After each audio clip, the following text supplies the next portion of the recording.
Boa tarde a todos e todas que estão assistindo a primeira semana virtual do Meio Ambiente do município de Macajuba. Meu nome é Roberta Dias.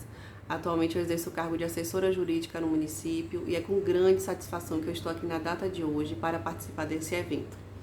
Inicialmente, eu gostaria de pontuar que o meio ambiente ecologicamente equilibrado é um direito de todos, previsto no artigo 225 da Constituição Federal.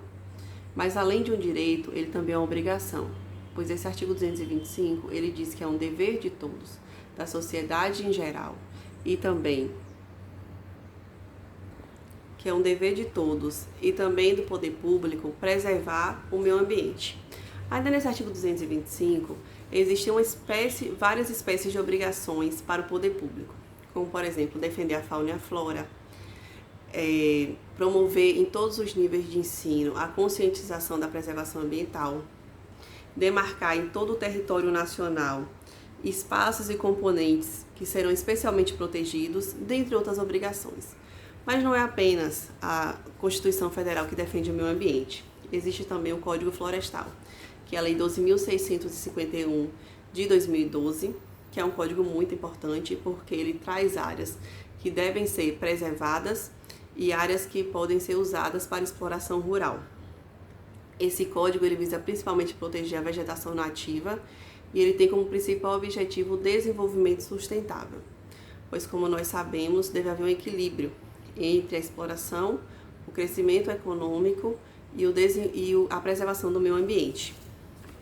O Código Florestal traz os conceitos de Amazônia Legal, de área de preservação permanente, de reserva legal, de área rural consolidada, de pequena propriedade rural, de uso alternativo do solo, de manejo sustentável, entre outros. Além dessa lei, existe também a Lei dos Crimes Ambientais, que é a Lei 9.605 de 98, que prevê as espécies de crimes contra o meio ambiente. São exemplos de crimes contra a fauna, por exemplo, matar, caçar, perseguir espécies de fauna silvestre sem a devida permissão.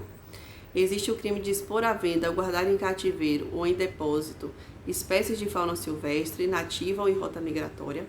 Existem também os crimes contra a flora, como, por exemplo, destruir ou danificar a floresta considerada de preservação permanente, destruir vegetação de Mata Atlântica, causar dano às unidades de conservação, entre outros. Essa lei também prevê o crime de poluição, que é quando você causa uma poluição em níveis que podem resultar ou resultam, de fato, não só podem, como também resultam efetivamente em danos à saúde humana, a mortalidade de animais e a destruição significativa da floresta. São diversos crimes, esses são apenas exemplos. Uma coisa que é importante pontuar é que o direito ambiental ele não se pauta apenas pelo que acontece agora, ele também se pauta por coisas que podem acontecer no futuro. Então existe esse crime de poluição, que é quando você polui ou quando você causa um dano que pode causar a poluição, o dano à saúde humana, a matança de animais, etc. Então isso também é importante pontuar, que o direito ambiental, a preservação ambiental, ela trabalha visando sempre o futuro. Ela trabalha com o que acontece e o que também pode acontecer. Existe uma projeção dos danos, uma projeção do que pode acontecer. Porque nem sempre um crime ambiental que a gente comete agora, ele vai causar os efeitos agora. Ele pode causar os efeitos lá na frente. Então, a proteção ambiental, ela também trabalha com esse ponto. Mas além dos crimes aqui citados, também existe, do ponto de vista local, algumas legislações, como por exemplo, o decreto 14.024 de 2012, que regulamenta a lei 10.431 de 2010. Essa lei de 2010, ela criou a política do meio ambiente e da proteção à biodiversidade na Bahia. É uma lei que visa assegurar o desenvolvimento sustentável e observa alguns princípios, como por exemplo, o próprio desenvolvimento sustentável, a função social da propriedade, a responsabilidade ambiental, entre outros. Alguns objetivos também são trazidos nessa lei. O que são objetivos?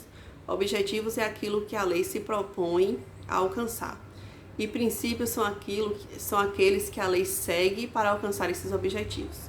Então, alguns objetivos são a melhoria na qualidade de vida, a otimização do uso de energia, bens, bens materiais e insumos, a compatibilização entre o desenvolvimento socioeconômico com a qualidade de vida e o meio ambiente, e etc. Todas essas leis aqui citadas têm em comum um ponto, que você já deve ter percebido, que é o desenvolvimento sustentável.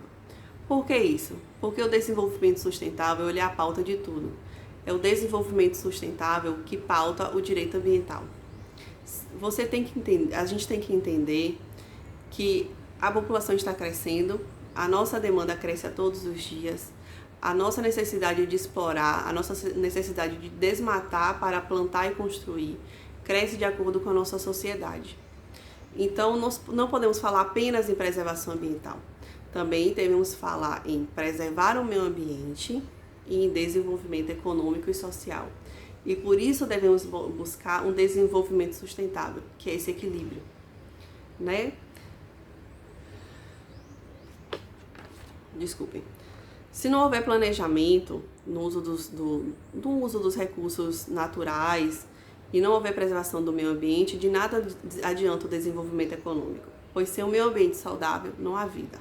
Então, quando nós falamos em preservar o meio ambiente, nós estamos falando em saúde, acima de tudo em saúde, porque é o nosso bem mais precioso.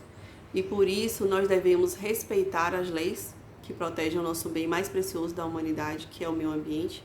É um dos bens mais preciosos da humanidade, desculpem, que é o meio ambiente. Pois, como eu disse, sem meio ambiente não há vida, sem meio ambiente não há saúde, sem um meio ambiente ecológico, sem um meio ecologicamente equilibrado não há saúde. Então é muito importante preservar o meio ambiente. E tão importante, né, na verdade, tão importante quanto as leis, são as nossas atitudes do dia a dia. É a forma como a gente encara a preservação ambiental. Claro que aqui nós estamos falando de uma palestra sobre considerações jurídicas, né? Mas também não adianta nada se existir a lei e a gente não respeitar a lei, porque aí a lei não vai ter adiantado de nada. E nós temos que ter consciência que nós precisamos preservar o meio ambiente para a nossa geração e para as gerações futuras, que também é um dos pilares do direito ambiental, né? Que é a preservação a preservação da biodiversidade para as futuras gerações. Pois, como dito, o meio ambiente, o direito ambiental, ele não se pauta só no que está acontecendo agora, ele se pauta no agora e no futuro, pois a gente também precisa pensar que as futuras gerações elas têm direito de encontrar um meio ambiente ecologicamente equilibrado, elas têm direito de, por exemplo, desfrutar da presença de animais que hoje estão sendo extintos, e por conta disso existe toda uma proteção, pois sem essa proteção, infelizmente, o homem está acabando com a natureza, né? É muito triste, mas a verdade é essa, é que se a gente não se conscientizar, não adianta nada fazer várias leis se a gente não segue as leis e se a gente acha que é besteira. Eu fico muito feliz de participar desse evento hoje. Também fico muito feliz de perceber que tem pessoas que se importam com o meio ambiente, que estão dedicando seu tempo, sua semana para aprender mais sobre o meio ambiente. Gostaria muito de agradecer ao Honório pela oportunidade de participar desse evento. Realmente estou muito feliz e desejo a todos de coração que esse evento sirva para que a gente se conscientize sobre o meio ambiente e para que a gente também se informe mais sobre formas de preservar o meio ambiente. Tá certo? Um forte abraço a todos, tenham uma boa tarde e uma boa semana.